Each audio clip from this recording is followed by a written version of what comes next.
नमस्कार दोस्तों, मेरा नाम है जोसेफ।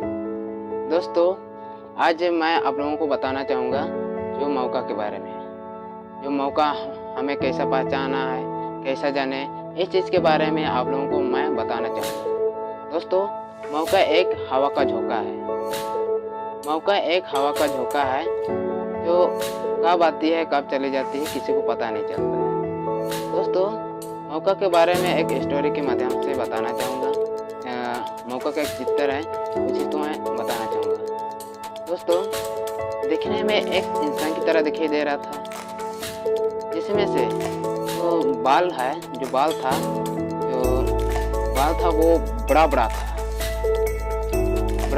पूरा ढका हुआ था चेहरा। और जो पीछे में बाल नहीं था। जो कपड़ा एक टुकड़ा कपड़ा था और हाथ के जगह में पांख था और पैर नहीं था। दोस्तों, पैर इसलिए नहीं था कि जब मौका आती है तो किसी को उसका आहार सुनाई ना दे। पांख थी, उड़ के आती है। जो कपड़ा था टूटा फूटा, वो इसलिए था कि जब किसी के पास मौका आता है तो सबसे पहले गरीबी से गुजर के आती है मौका। चीज़ के लिए ये टूटा कपड़ा पहना हुआ रहता है। उसका जो बाल था बड़ा जो ढका हुआ था, चेहरा इसलिए ढका हुआ था, जब सामने आती है तो कोई भी उस चीज़ को नहीं पहचानते हैं, मौका को नहीं पहचानते हैं। जो पीछे में जो बाल इसलिए नहीं था, जब कोई भी उसको पहचानते हैं तो पहचानने के बाद जब वहाँ से पार हो जाता है मौका, तभी उसको कोई पकड़ने का प्रयास करता है तो उस चीज़ को पकड़ नहीं पाते हैं। मौका एक ऐसा है जो स्लोली आती है और रफ्तार में चली जाती है, हम उसे पकड़ नहीं सकते। दोस्तों, इसीलिए अगर आपको अपॉर्चुनिटी मिलती है तो उस चीज़ को आपको पहचानना पड़ेगा। अगर आप नहीं पहचानेंगे, भाई ये मेरे से नहीं होगा, मैं ये नहीं करना चाहता हूँ, तो गलती आपका है। दोस्तों, एक दिन की बात है, एक तालाब के किनारे में एक पेड़ था, उसमें एक बंदर और बंदरिया रहता था। एक दिन की बात है, आकाशवाणी आई, आकाशवाणी से बोला गया कि जो पहले इस तालाब में कूदेगा वो राजकुमार या राजकुमारी बन के निकलेगी। तभी जैसे ही 12 बजा, वैसे ही जो बंदरिया था उन्होंने छलांग लगाया। तभी बंदर ने सोचा, भाई इसको छलांग लगाने दो, पहले देखता हूँ होता क्या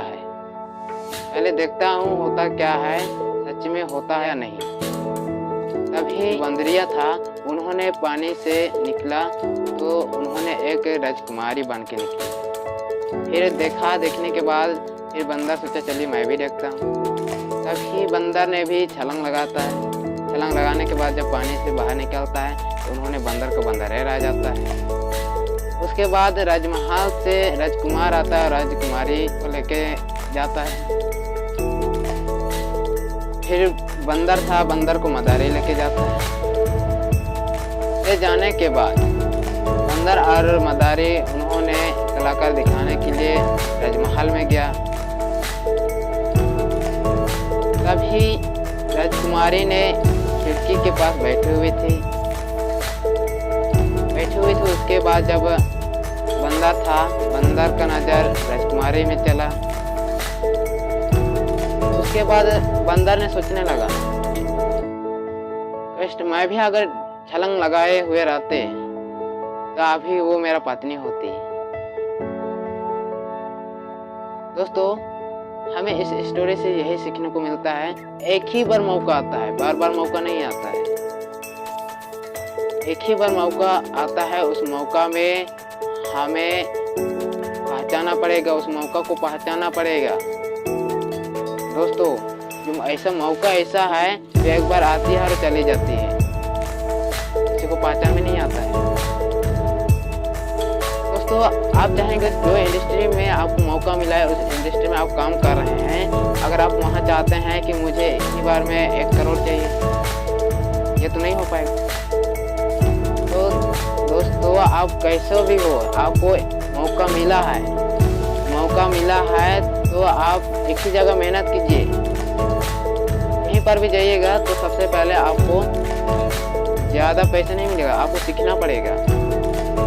आपको सीखना पड़ेगा तभी बाद में आपको बड़ा पैसा मिलेगा। आप चाहते हैं कि मैं अभी ज्वाइन कर लूँगा और मुझे बड़ा पैसा चाहिए, अगर ये आप चाहते हैं तो ये आपका गलत सोच है। इसलिए मैं बताना चाहूँगा कि सबसे पहले हमें मौका पहचानना पड़ेगा, और जहाँ पर आप जिस इंडस्ट्री में भी अगर आप मेहनत कर रहे हैं तो आपको वहाँ पर बढ़िया से मेहनत करना पड़ेगा, समय देना पड़ेगा, तभी आप वहाँ पर कामयाब होंगे। अगर आप अलग इंडस्ट्री चॉइस कीजिएगा तो आप लाइफ में नाकामयाब रहेंगे, सक्सेसफुल नहीं होंगे। चलिए दोस्तों, मैं जाते जाते आप लोगों से यही रिक्वेस्ट करता हूँ कि अगर आप चैनल में नए हैं तो लाइक कीजिए, सब्सक्राइब कीजिए और बेल आइकन को प्रेस कर दीजिए।